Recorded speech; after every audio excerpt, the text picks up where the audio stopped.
जय राधा माधव कुंज बिहारी जय राधा माधव कुंज बिहारी गोपी जन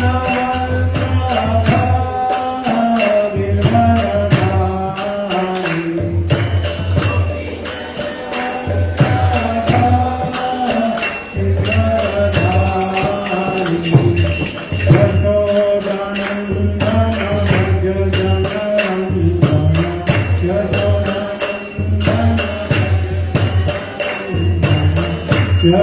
यशोदानंदन भज जननंदन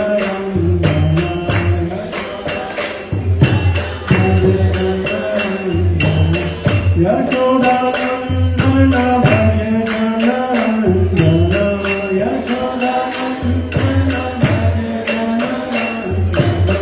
नमो नमः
Let us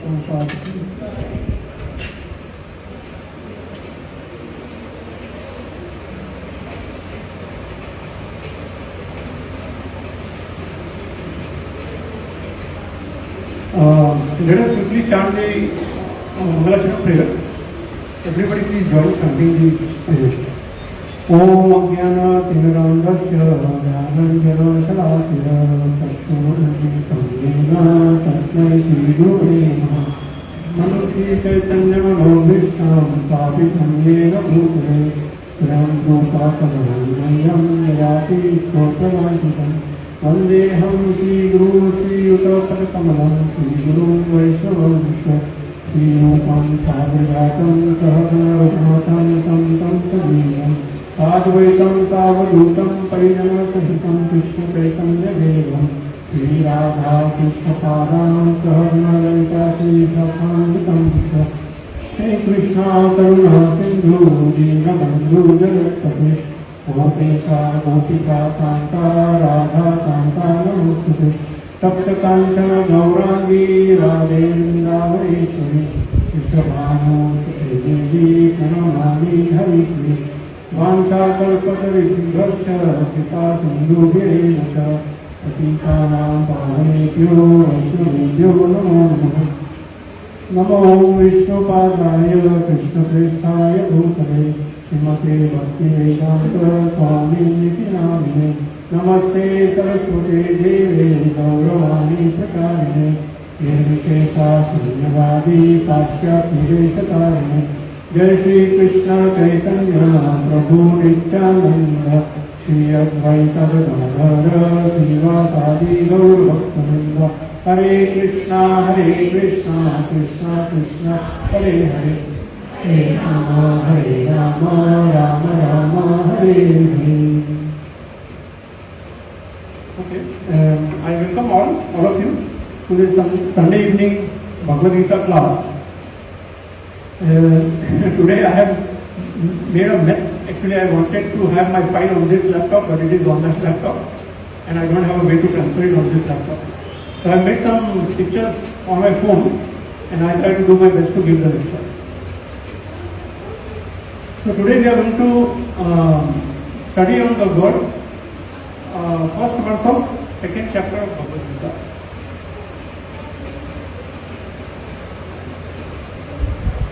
And I will go in details on this first verse of the second chapter of Bhagavad Gita, and in the end I will touch little bit on the second verse of this chapter, just to tie the two verses together.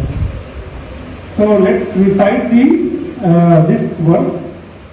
Sanjaya Uvacha Tam Tatha Kripaya Vishtham Ashlo Purna Kulekshanam Vishidantam Idam Vakyam Uvacha Madhusudanaha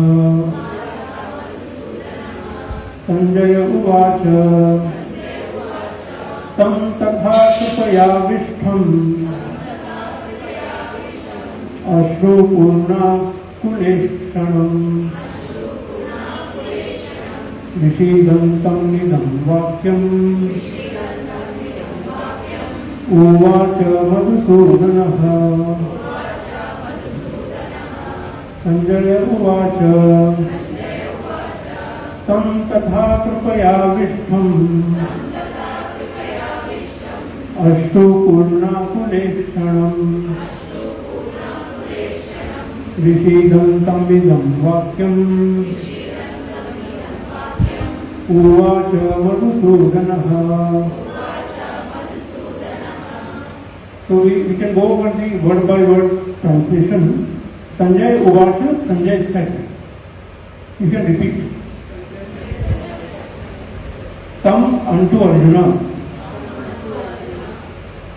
Kripaya by compassion. Avishtham overwhelmed. Ashru Purna Akula full of tears. Ikshanam eyes. Vishidantam lamenting. idam these vakyam words uvacha said Madhusudana, the killer of Madhu. Translation by His Grace, His Divine Grace, Srila Prabhupada ki Jai. Sanjaya said, seeing Arjuna full of compassion, his mind depressed, his eyes full of tears, Madhusudana, Krishna, spoke the following words. So what Krishna speaks, we will see in the second verse, in the end. But we will study this sloka right now, today.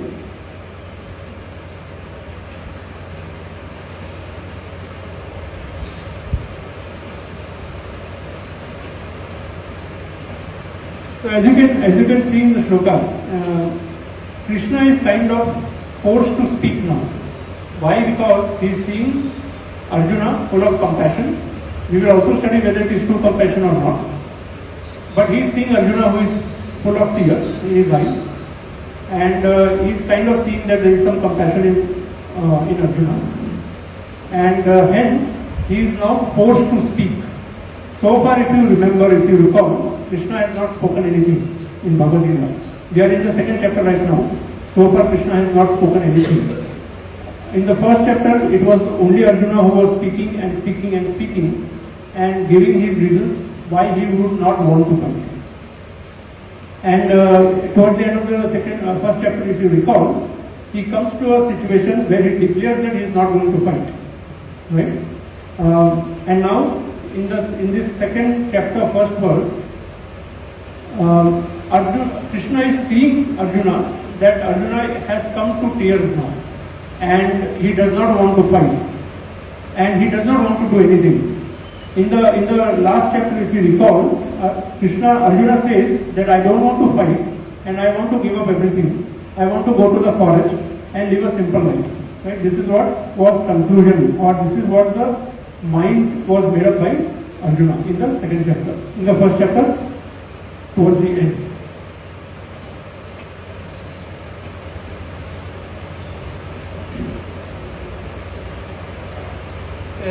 Before we continue, there is one very interesting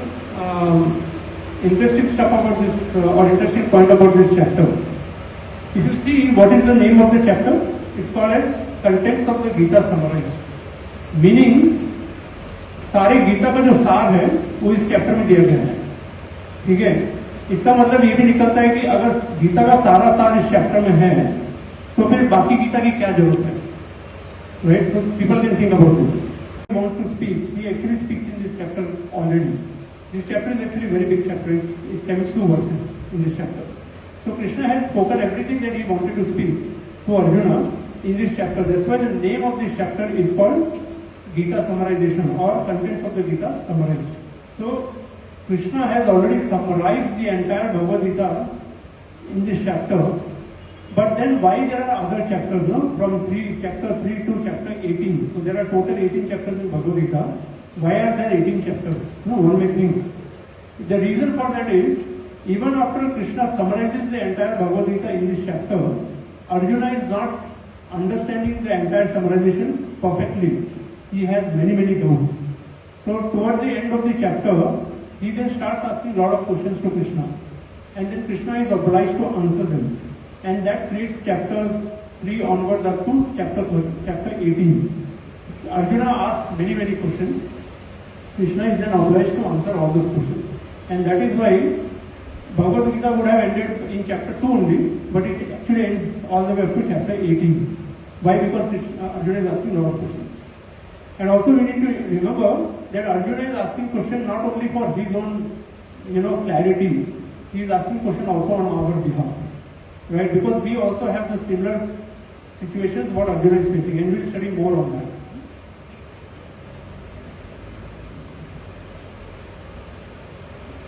So, as we know, Bhagavad Gita is a dialogue between two people, Arjuna and Krishna. So when there is a dialogue, it's not that a person comes with a set of questions and the other person comes with a set of answers. Krishna doesn't know what Arjuna is going to ask. Arjuna also doesn't know what he is going to ask in the future. because these questions are based on what Krishna is answering.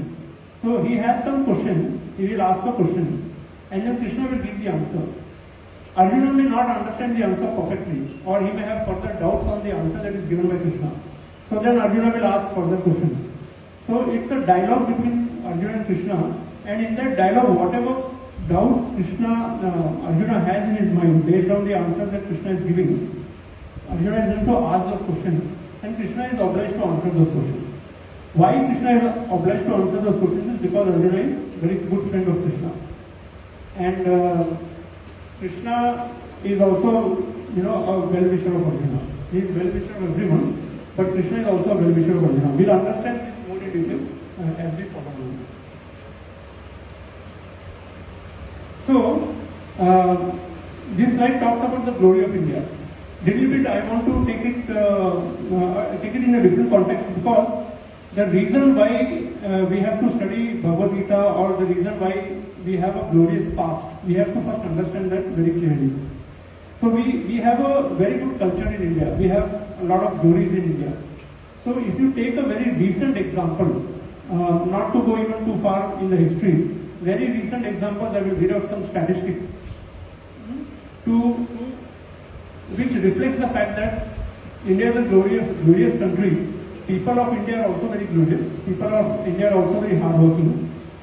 People of India are also very intelligent people, and the world depends on them. So there are some statistics that I would read. For example, these statistics are from US. So 38% of doctors in US are Indians. 38%. 12% scientists overall in US are Indians. 36% scientists in NASA are Indians. 34% of employees in Microsoft are Indians. And 12% of Intel employees are Indians. So, from this, what we can understand is that Indians and India does a lot of contribution to the world. There is a reason behind it, and we will understand what are the reasons. In brief, we will try to understand what are the reasons. So it is said, and it is also very true, that West is blind in nature and East is lame in nature. West जो है वो अंधा है, पश्चिम देश, और जो east के जो देश हैं वो लंगड़े हैं. They are lame in nature, and both of them, because of their disabilities, they look for direction towards India. They look towards India for getting some directions in life, getting some directions even in material life and so on. Spirituality wise, India is the central hub of the entire world where spirituality is prominent. Otherwise, if you go outside India, there is really no spirituality, except Hindus who are practicing spiritualities outside the world. But other religions, if you see, a lot of statistics are already coming out that people are leaving Christianity, people are also leaving Islam and all those things. Some people from Islam, they move to Christianity, from Christianity they move to Islam and so on. They keep going on. But they don't get the satisfaction of practicing spirituality in their own religions. They have a lot of questions which they don't get answers to. Because their scriptures are not deep enough, because they were developed at the time, place and circumstance. Based on the circumstance, the scriptures were written or compiled. But if you look at Bhagavad Gita, it was towards the end of Kali Yuga. So Kali Yuga was almost about to begin. Towards that beginning of Kali Yuga, Bhagavad Gita was spoken. And it is spoken between two personalities. One of them is Bhagavan himself. Right? And the other personality is the devotee of Bhagavan. Devotee of Lord Krishna. And Arjuna is also not an ordinary person. We already studied a little bit of history about Arjuna himself. He is not an ordinary person. So his questions are also very powerful, and because his questions are powerful, the answers also coming from Lord Krishna are very powerful and difficult. Right? So why we talk about the culture of India? Right? There are two things that that comes to mind. First of all, it's a very strong culture. So when we talk about strength, you can think about we have this asafoetida or hing. In the kitchen we have this asafoetida. It's a very strong thing. Even if you rub it a little bit in your hand, if you wash your hand, it will not go away. The smell will not go away. It is so strong. So the culture of India is really that strong. Why? Because it is following the Sanatan dharma. Sanatan means eternal. Dharma is an eternal dharma. It's not a recent dharma. It is going on for ages, for decades, for centuries, for millenniums, and it will continue to exist like this. So it's a very strong culture. It is never getting lost. Although right now, if you see in India, the culture is coming down. If you see, more and more people are moving towards atheism. Even Hindus, if you see, they are moving towards atheism. But culture as such is very strong. And so far it has not lost. Maybe in the future, eventually it may get lost. But so far it is still going strong. And the other thing is, the Indian culture is also very valuable culture. Why? Because it adds so much value to the entire world. So if you look at anything that we do, for example yoga, if you look at yoga, it is a contribution coming from India, going to all over the world. It is something that can give you physical health and mental health, and also if you practice yoga in the right way, it can actually also connect you to the Supreme Personality of Godhead. भगवान, जिसको हम भगवान मानते हैं, योग का मतलब ही होता है कि उसे भगवान से कनेक्ट करना. So India has given so many things. India has also given a lot of mathematics to the world. India has given a lot of spirituality to the world. So India even today contributes a lot of things to the world. Like in the case of COVID, India has donated a lot of COVID vaccines. So a lot of value India adds to the entire world. In the past, it is said that India was contributing 25% of the world's GDP before the advent of Mughal empires and the British empires, who stole everything from us and who destroyed the entire wealth of the country and bought it all the way up to, like say, it said it bought it up to 0.4%. But before their advent, India was contributing 25% to the world's GDP. So India is a very valuable country also from that perspective. Now, India is also valuable from one very strong reason, and that reason is actually spirituality. Right? So for example, Indians normally try to seek clarity towards things in life. They want to know why, why human beings take birth, why they suffer, why there are some rich people, why there are some poor people. Generally, Indians have this mentality, right? Or an inclination. I wouldn't say a word mentality. Indians have an inclination to understand these things. So they are going more towards enlightenment. They want to go deeper in life. They don't want to just be a shallow thinker or a shallow, what you can say, practitioner and so on. Indians are really trying to go much deeper into things, be it spirituality or even material things. They will want to go into deeper. So that is one reason why India is having a very strong culture. But there is also one more problem with Indians is that if Indians, they think, many Indians these days, they think that they know everything. That is one problem with Indians. They are not, sometimes they are not open-minded at all. So because of this problem, we cannot teach them anything. Because if a person is not open-minded, you cannot teach that person anything. Because the person will always come and argue with you. So whatever points you give, the person is going to argue with you. So there are some Indians who will do things like this. In fact, in the time of Prabhupada also, Prabhupada spent, roughly it is mentioned in some books that he spent around 6 years in India before he actually went to US to establish some disciples in India. And he could hardly make any disciples in India. Even when, given the fact that India is the spiritual center of the world, all the incarnations of the Lord happens in India. All the Devi Devtas appear in India. Despite all these things, he was not able to make disciples of Lord Krishna, or he was not able to make his own disciples in India for 6 years. He could make hardly few disciples only. We Indians also have one more problem. Is that we try to imitate the West. We try to follow the West. We think that whatever West proposes is always good. This is our mentality. Prabhupada also saw this mentality. So he said, okay, anyways I'm not, people are not listening to me in India. So he decided to go to them. That was also one of his instructions. One of the instructions of his Guru Maharaj also. Because Prabhupada was very literate in English. He was able to speak very nice English also. So his Guru Maharaj is also had given him instructions that why don't you go to the West and preach. Right? So Prabhupada also went to West to follow that one instruction of his Guru Maharaj. So when he went to US, in mere 12 years, he had 10,000 disciples. Can you imagine? In 6 years in India, before going to US, he had hardly few disciples. But when he went to US, in only 12 years, where not just US, he was rotating the entire world. He was circumambulating the entire world.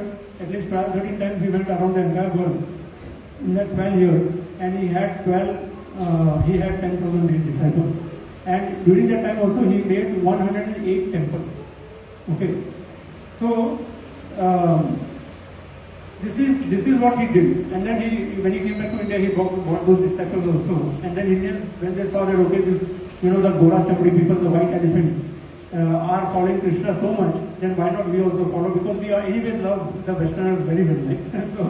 So Indians also started coming into Krishna consciousness in that way.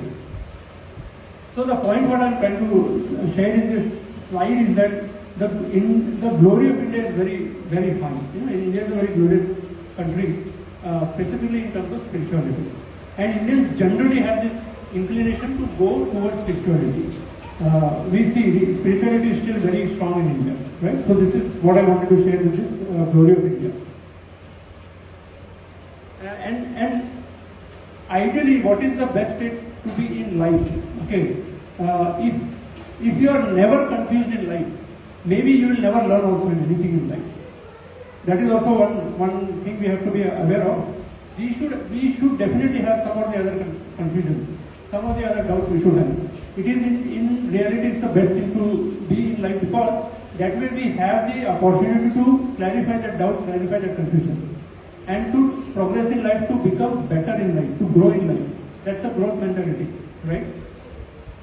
So, what is the approach that we should have in life to learn things? So, one of the things is that we should be open to accept the things. We should have an open mind. We should be able to take feedbacks. So, for an analogy can be given. Let's say you have a pot. एक मटका है आपके पास में और मटके को आपने उल्टा रख रखा है. You have kept the pot upside down. Can you fill any water in that pot? No, because it's not open pot. Open mind नहीं है उसका. Analogy में दे रहा हूँ. The pot is upside down. Now let's say even if you keep the pot in the right position, but what if the pot has holes in it? मटके में अगर छेद हैं, पानी भर नहीं सकते, उसमें भरोगे तो सारा निकल जाएगा, right? So having dirty pot, even then you will not be able to pour water in it. So if you take this analogy and apply in our life, what if a person does not have an open mind? Pot अगर सही direction में नहीं रखा है, अगर आपका mind open नहीं है, you cannot receive knowledge. Just like the pot cannot receive water if the pot is upside down. If the mind is not open, mind cannot receive knowledge. Let's say the mind is open, but the mind has holes. What are these holes? The holes are the desires that we have in life. So for example, if I want to practice spirituality, but I also maintain lot of material desires, they are holes in my life then. They are holes in the pot. Because what will happen is, I want to practice something which requires me to give up something else, materially. So for example, we say that we cannot actually practice spirituality properly if we eat onion and garlic. In fact, if you also go in the material life also, forget spirituality. Planes, the pilots and the fighter pilots, they are asked not to eat onion and garlic before they are going to take a flight. It has nothing to do with spirituality, right? Even there, they are asked not to eat onion and garlic before they are taking the flight. Either it's a commercial flight or a fighter flight. In US, the court system, the way it works is, you have the judge, you have the complainant and the other party, and there are people who are also jury members. So in US, it's not that the judge gives the final result. The judge gives his own result, but there is a jury of 10 or 20 people, mixed of men and females, who are also required to give some inputs to the result of the judgment. There also they are asked not to eat onion garlic, and come without for few days they should not eat onion garlic while they are on jury duty, so that their what you can say, the ability to reason, the ability to think is not clouded. So it is so important that if you want to practice spirituality, but if you don't want to give up something that are hindrance to spirituality, then it is like holes in the pot. If you fill water, the water will still go on. You can practice spirituality, but if you continue to practice some things that are hindrance to spirituality in material life, then you will never be able to progress in spirituality. So that is the analogy of holes in the bucket. Now, you can have a good bucket or good pot and you don't have holes in it. But the pot is not clean, the bucket is not clean. Then also you can't pour water. What does that mean in our life? Is that I can have an open mind, I can have good habits, I am ready to give up some bad habits, some other habits which are not very conducive for my spiritual life. But I am not ready to take up some positive practices in spiritual life itself to clean up my mind, my body. If I am not able to do that and still continue to try to practice spirituality, I will still not be able to practice spirituality. So for example, for cleaning the mind and the senses, we request everyone to chant Hare Krishna mantra. Certain rounds, to begin with we can chant one round. Then after a certain period, we try to increase it to 4 rounds, 8 rounds, and up to 16 rounds minimum. Every day we are requesting people to chant. So when we do this, we are cleaning our senses and the mind also. And when we clean our senses and the mind, and then when we study Bhagavad Gita, then it is easier to understand. But if our mind is very unclean, and we try to understand Bhagavad Gita, we will listen everything, but we will not understand anything. So it's like we take a very good pure water and put it into an unclean bucket or an unclean pot.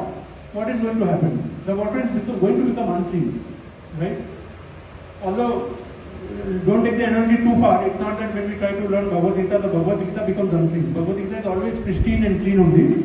It's just that we will not be able to understand the concept of Bhagavad Gita or the teachings of Bhagavad Gita or the instructions of Bhagavad Gita. So, this is the attitude that we have to have while learning the spiritual things.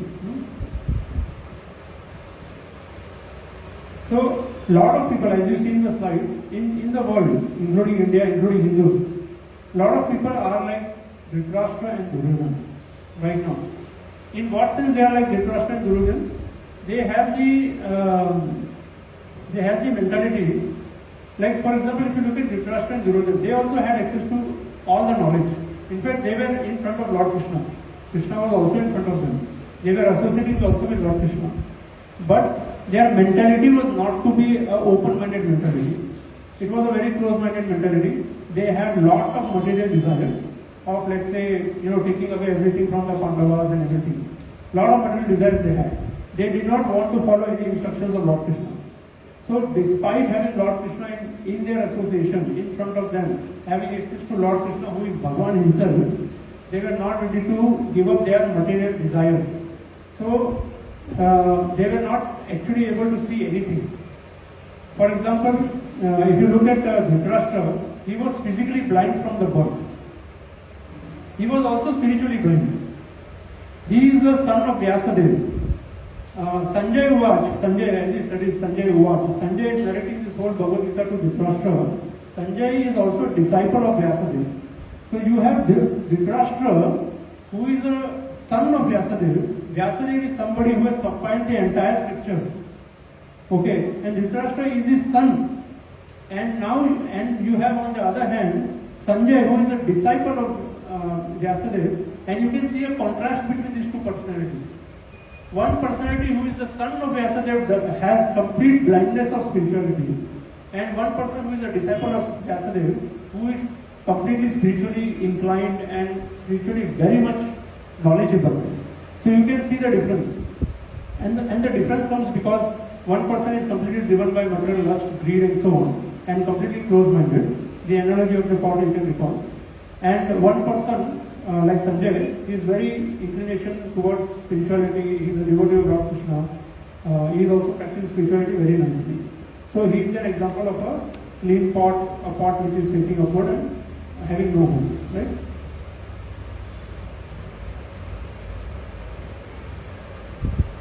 So, and also we are like Dhritarashtra. All of us are like Dhritarashtra only. Although we may not be physically blind, but definitely we are spiritually blind. This I hope everybody will agree.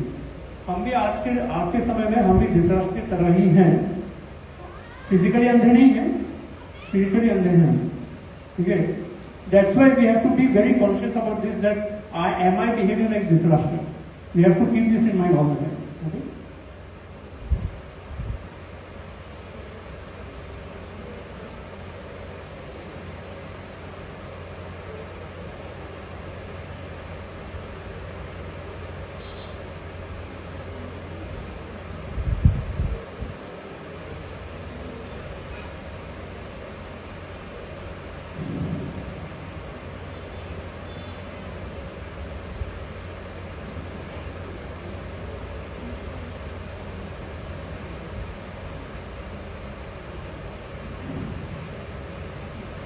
Okay,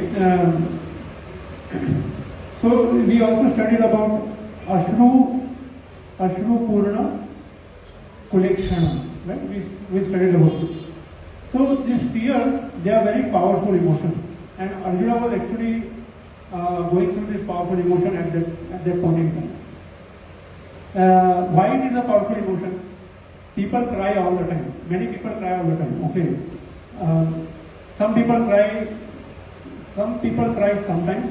There are many people who cry many times, or all the time. I am not talking about those people who cry all the time. Sometimes they cry even for no reason. I am not talking about them. I am talking about them who cry at times when they really have problems, right? There are also people who don't cry, but they still have problems. They will not express it in terms of their tears, but they still have problems. They still have a lot of pains. People may not see them physically crying, they may not be even able to understand their pain, but they do go through pain, right? So why don't we realize that we are crying, we have pains, but what do we do about that? Normally, simply worrying about the pain, simply worrying about the worries, right, or the doubts that we have is not going to help us in any way. It's like a rocking chair, right? If you sit on a rocking chair, you can keep rocking, so it's moving, but you are going nowhere.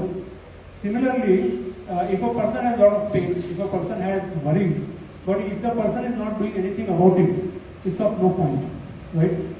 The person also needs to have somebody to talk to who can clarify those doubts, bring clarity to the pain that he or she is going through, right?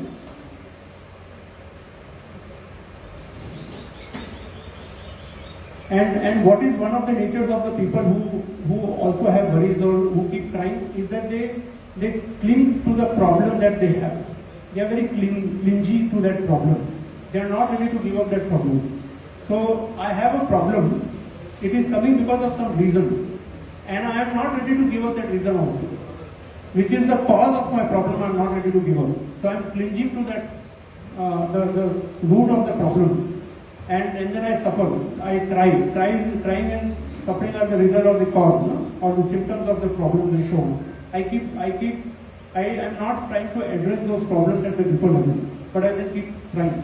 That doesn't help, right? So one of the simplest way is to then submit to somebody who has clarity in life, right? Submit to somebody or approach somebody who has knowledge in life about matters of life and so on. Right? So for example, if you see that there are every lock has a key. We know this. So every problem has a solution. And also we have to understand that no problem is actually a unique problem. We have to understand this. Normally what people think is, oh, my problem is the unique problem. Nobody has faced this problem. But this is actually not true. No problem is unique. In fact, no solution is also unique. The solutions are there everywhere. The whole Bhagavad Gita was spoken to Arjuna 5,000 plus years ago. He is giving all the solutions. It's there since 5,000 years. And even before that, it was already there. So the solutions are there. Solutions are also not very unique. Problems are not unique. It's just that we think that I have a unique problem and I would require a unique solution. But it's really not the case. So simplest way is to really submit to a person who is knowledgeable enough, who is a well-wisher, and who can take us to the right direction, right? So in our lives, who can be that person? One of that person could be Bhagavad Gita, Krishna in the form of Bhagavad Gita itself. Like we can submit to Bhagavad Gita, we can read Bhagavad Gita under the instructions or under the guidance of a bona fide guru or a Shiksha guru, and then we can learn Bhagavad Gita and get some solutions from Bhagavad Gita. It's there.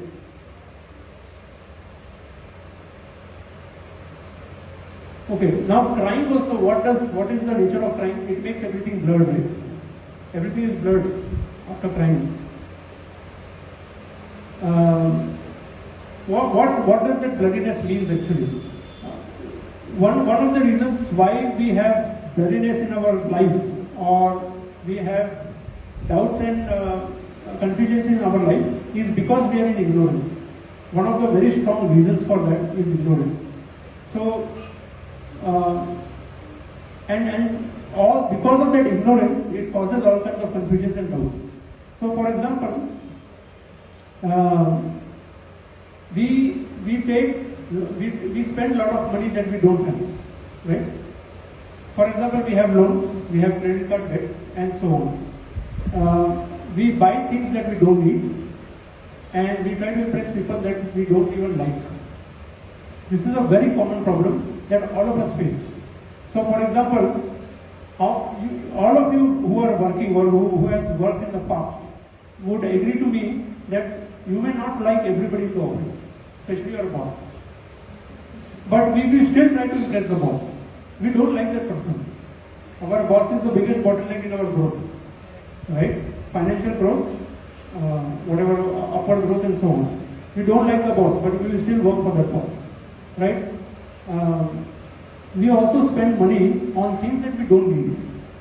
We actually don't have the understanding to see, okay, what is really my need and what is my want. We don't have that clarity. We always think, okay, this is my need, I want it, I will bring it, I will buy it. And what we are doing, we are not buying it with our own money. We are buying it with our credit card, which is not our money, it is somebody else's money. Okay, we take big loans also. What is loan? It's not my money. Right? It's somebody else's money, which I have taken from somebody, and now I am enjoying life based on that money. And I am thinking that I will pay out that money at some time in the future. All this happens because we have confusions and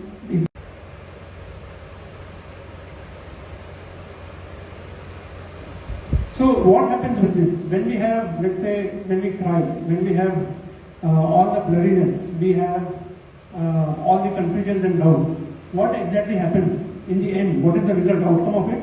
We lose the entire perspective of anything about that life, aspect of that life. If I have a problem, I am completely blurry about that problem. I am in ignorance. I don't have the solution for that problem. I don't even know how to come out of that problem, right? So I have lost the complete perspective of that aspect of that problem or aspect of my life. This is what happens when we have all these doubts and confusions, the blurriness, the metaphorical blurriness that we have in our lives. So how does this blurriness in our life or the confusion and doubt in our life can be resolved? Is that when we take the shelter of our scriptures. So Bhagavad Gita is one of our prominent and basic scriptures that we all have to read. We should be reading so that we get some guidance from Bhagavad Gita, and that blurriness, ignorance is going away slowly, and we get the right direction. We get the right instructions and guidance from the scriptures, from Bhagavad Gita, from Krishna directly. Right? Now, Krishna, if you recall, in the verse Krishna is addressed as Madhusudana, right? Uvacha Madhusudana. In the last time we say this, right? So Sanjay says Uvacha Madhusudana. So what does Madhusudana here mean? Why is Sanjay referring to Lord Krishna as Madhusudana at that point? Prabhu, can you give me the power supply? It's in the black light. So Krishna is being referred to Krishna has been referred by Sanjay as Madhusudana. Krishna has many names. Why Sanjay is using the name Madhusudana in this very instant, in this verse? There are significance to it. In Bhagavad Gita, many times when the names are used, there is a very strong reason behind it. So, Madhusudana is the word, it's a name coming from Krishna, coming to Krishna, because there are, in the past, in the history, there were demons called Madhu and Ketam, or Madhu Ketam. They were demons. So what happened, the history shows in the diagram if you see, in the picture if you see, so Lord Vishnu is, he is on his Anantashesh bed, and from his navel comes a lotus flower, and on the lotus flower we see Brahmaji, right? And Brahmaji is, when he appears and he takes the position of the lotus flower, he doesn't know what to do in the world. He doesn't have that idea. So Vishnuji, he is breathing. When he breathes out with Vedas. And those Vedas are then transferred to Brahmaji's mind through his ears. And immediately he gets the knowledge.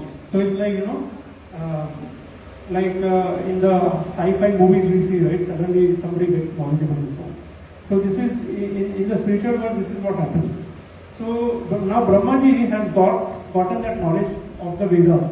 And what happens in this case is that Madhu and Ketam, who are the Rakshasas, who are the demons, they actually have Brahmaji's brain or his mind, and they take the Vedas away from Brahmaji. So Brahmaji is now clueless.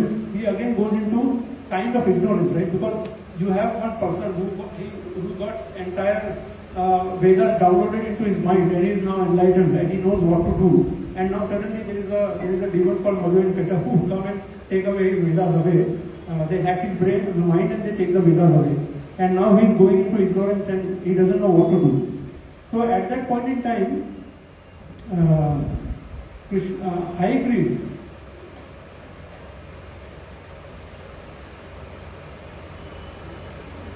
so Lord Krishna comes in the form of Hayagriva. He incarnates in the form of Hayagriva, who is a horse incarnation. And he takes the Vedas from Madhu Ketam and he gives it back to Brahma. In one sense, he downloads it back to Brahma's mind.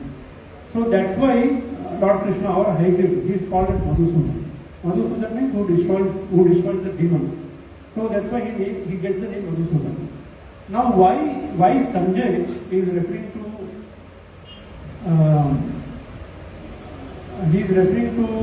Krishna as Madhusudan in this verse. So for example, Krishna does a lot of things. First of all, if you look at Arjuna, he is also going into some sort of a false ego. So Krishna is saying, Arjuna in the first chapter says that I am not going to fight because if I kill all these people, they are my swajans, they are my parijans. ये मेरे परिजन हैं, मेरे स्वजन हैं. मैं इनकी हत्या करूँगा तो मुझे पाप लगेगा, right? So he is in one sense in a very big false ego. Why? Because he is thinking only from the body perspective. And he is not thinking that, okay, this body is just a body. These are parijans, these are my relatives, these are my gurujans, my teachers. But they are still atmas, they are not bodies. They are currently in a body, but they are still atmas, right? So he was still in a very big false ego. And Krishna then tries to remove that false ego. From the second verse onwards, he tries to remove the false ego of Arjuna. How does this apply to us in our lives? How does false ego in our lives manifest? So for example, we all like to be praised, right? Everybody likes to be praised. Is there anybody who doesn't like to be praised? Everybody likes to be praised. In fact, we love everybody, we want everybody to keep praising us. It's actually a manifestation of our false ego. It's a manifestation. It's our false ego that we want people to keep praising us. Okay? In fact, we go to the extent that we are pampering our lives so much that, like for example, we'll have very, very nice Instagram page or a profile, very nice DP of our WhatsApp, very nice LinkedIn profile. We will write as if like we are CEO or some CEO of some big company or something like that. Even though we might be a simple architect in some company, but we'll glorify ourselves in that profile so much. It's all pampering, right? We are all pampering. Where is that pampering coming from? It's actually a manifestation of our false ego, right? And the more of this false ego we pamper in our lives, we are actually becoming more and more proud. Our pride is increasing. We don't know this, but we are increasing in our pride. And it is this pride that then causes us to fall down. It is this pride that then causes us to not listen to people, not listen to feedbacks and so on, not listen to anybody. And it also makes us think that I know everything. It is this pride. Eventually, it will make us think that I know everything, I don't need to know anything else, I know everything, I will live my life the way I want it. This is the manifestation of the false ego. And what does, so this false ego is like we carry big balloons. Some people have very big balloons, some people may have small balloons of the false ego. And we are carrying this balloon all our lives. So Krishna is very good at, he is an expert in popping this balloon. He is very good expert, he is very expert in this. So if we take the shelter of Lord Krishna, he can actually pop this balloon of pride and pamperness and this false ego, and he can bring us to our senses properly. Bring us to our true ego. True ego is that I am the Atma, I am not the body. That's the true ego. False ego is that I am my body, I am this body. And we don't care about our Atma which is inside this body. That's the false ego.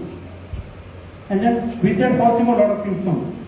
I am Indian, I am a Kannadiga, I am American, I am a CEO, I am this, I am male, I am female, I am a white person, I am a black person. These are all bodily exhibitions. These are all manifestations of a false ego. Okay?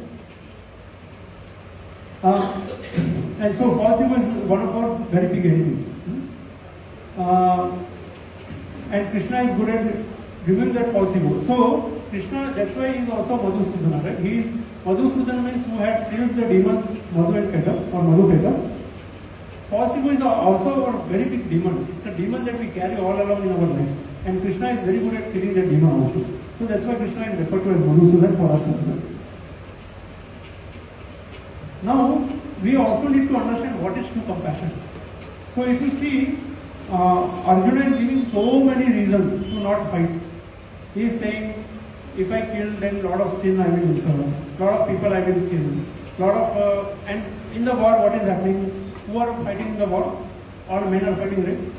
They are all dead, means all the wives are widows, right? All the children have no father now. So he is thinking, okay, this will happen. Then he is thinking the society will get polluted. All the Varna Shankara will happen. But if you think about this, he is actually thinking only from the body perspective. Right? Again, of course, ego manifestation. So, is that really true compassion then? Is the question. Because he is actually not truly compassionate.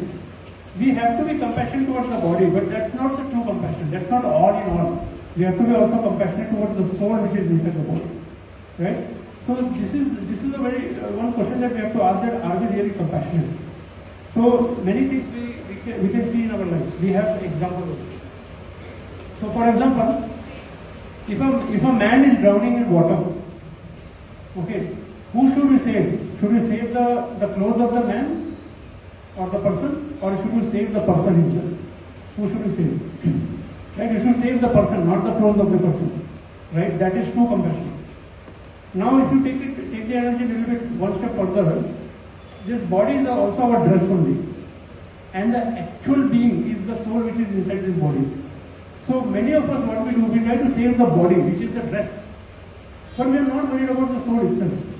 So is that true compassion then? So many people, they will say, okay, we do Annadam, right? Many people feed people. They go on the road, they will feed people. Many people will also feed cats. If you see, in my society, many people will feed cats. They have specialized food for cats also. Is that compassion really? Is that really compassion? That is actually not real compassion, because we are only thinking again from the body perspective. And body perspective is a false ego. False ego means I am this body, I have no concept of the Atma. true ego means I am not this body, I am actually an Atma, and I have to understand, I may not have realized this yet, but I have to at least understand that I am not the body. That is the true ego. Okay, so this is true compassion. So in this picture, there are two examples in this picture. So in the first example, you see there is one person, actually he is drowning. So he is asking for help actually, but there is a watch in the hand. So the other person thinks, oh, maybe this person doesn't want the watch to get wet in the water, so he goes inside, swims, and he gets the watch out and he leaves. But he doesn't understand that the person was actually drowning and the person was asking for help to be removed. So this is what we think about compassion in our life. But what is real compassion? Then we talk about Annadana also, right? So in ISKCON we have Akshakalpa, Akshapata, and all those food what you can say, practices we have, where food is served, but it is not served as just food, it is actually prasadam. So that food is offered to Lord Krishna first. All the prayers are offered to Lord Krishna, and then it becomes prasadam, and that is given to kids as midday meals. So here the body is also nourished, but more than body, the soul is also nourished. That is true compassion. So if you think about Arjuna was actually not having true compassion. He was having a false compassion. He was only thinking from the body perspective.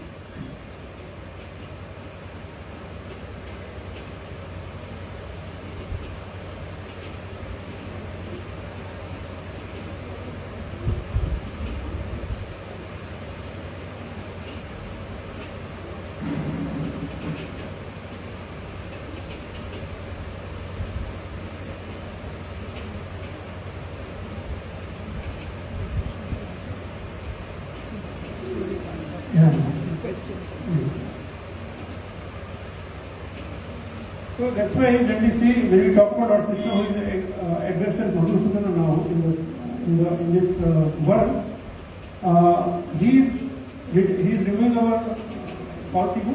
He busts the false ego. He also gives us the clarity, like he is giving the clarity to Arjuna, and so on. That's why what happens? First we lost the perspective, right? Because of the blurriness, because of ignorance. Arjuna also had that problem. But then Krishna brings the perspective back in reality. So I'll just go to the second verse very quickly. This is the first time Krishna is speaking. I will not discuss the verse in detail. We will do it in the next session. But what does Krishna say here? I'll read just the translation. The Supreme Personality of Godhead said, Sri Bhagavan. Of ISKCON Haralur.